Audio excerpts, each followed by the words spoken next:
देश की पहली और एकमात्र महिला प्रधानमंत्री इंदिरा गांधी आम जनता के बीच इस कदर लोकप्रिय थीं जिसका कोई सीमा नहीं था।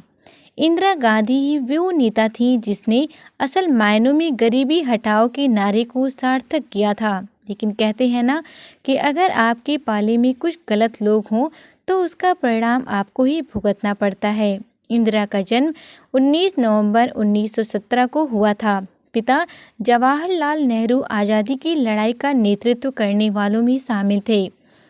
वही दौर रहा जब 1919 में उनका परिवार बापू की सानिध्य में आया और इंदिरा ने पिता नेहरू से राजनीति का ककहरा सीखा। मात्र 11 साल की उम्र में उन्होंने ब्रिटिश शासन का विरोध करने के लिए बच्चों की वानर सेना बनाई। 1938 में वह औपचारिक तौर पर इंडियन नेशनल कांग्रेस में शामिल हुई और 1947 से 64 तक अपने प्रधानमंत्री पिता नेहरू के साथ उन्होंने काम करना शुरू कर दिया। ऐसा भी कहा जाता था कि वह उस वक्त प्रधानमंत्री नेहरू की निजी सचिव की तरह काम करती थी। हालांकि इसका कोई आधिकारिक ब्यौरा नहीं मिलता।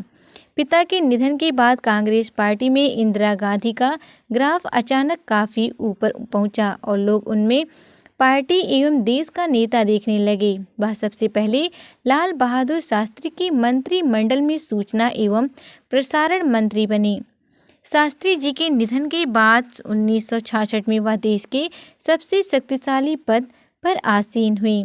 एक समय गूंगी गुड़िया कही जाने वाली इंदिरा गांधी तत्कालीन राजघरानाओं के प्रिवी पार्स को समाप्त करने को लेकर उठे तमाम विवाद के बावजूद संबंधी प्रस्ताव को पारित करने में सफलता हासिल करने, बैंकों का राष्ट्रीयकरण करने जैसा साहसिक फैसला लेने और पृथक बांग्लादेश के गठन और उसके साथ मंत्री और सहयोग संधि करने में सफल होने के बाद बहुत तेजी से भारतीय राजनीति के आकाश पर छा गईं।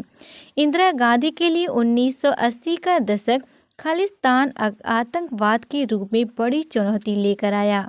1984 में सिख चरमपंथ की धीरे धीरे सुलगती आग फैलती गई और अमृतसर के स्वर्ण मंदिर में चरमपंथियों का जमावड़ा होने लगा। जून 1984 में इंदिरा ने सेना को मंदिर परिसर में घुसने और ऑपरेशन ब्लू स्टार चलाने का आदेश दिया। स्वर्ण मंदिर परिसर में हजारों नागरिकों की उपस्थिति के बावजूद इंदिरा गांधी ने आतंकवादियों का सफाया करने के लिए सेना को धर्म स्थल में प्रवेश करने का आदेश दिया। इस ऑपरेशन में कई निर्दोष नागरिक भी मारे गए। ऑपरेशन ब्लू स्टार को लेकर उन्हें कई तरह की राजनीतिक समस्याओं का सामना करना पड़ा। राजनीति की नब्ज को समझने वाली इंदिरा मौत की आहट को तनिक भी भांप नहीं सकी और 31 अक्टूबर 1984 को उनकी सुरक्षा में तैनात 2 सुरक्षाकर्मियों सतवंत सिंह और बेअंत सिंह ने उन्हें गोली मार दी। दिल्ली के एम्स हॉस्पिटल में ले जाते वक्त रास्ते में ही इंदिरा गांधी का निधन हो गया। इंदिरा गांधी के निधन के बाद भारत में शोक की लहर उठ गई और वो ऐसी लहर थी जो आज भी 19 नवंबर को इंदिरा गांधी को याद करने पर हर भारतवासी के दिल में उठ जाती है।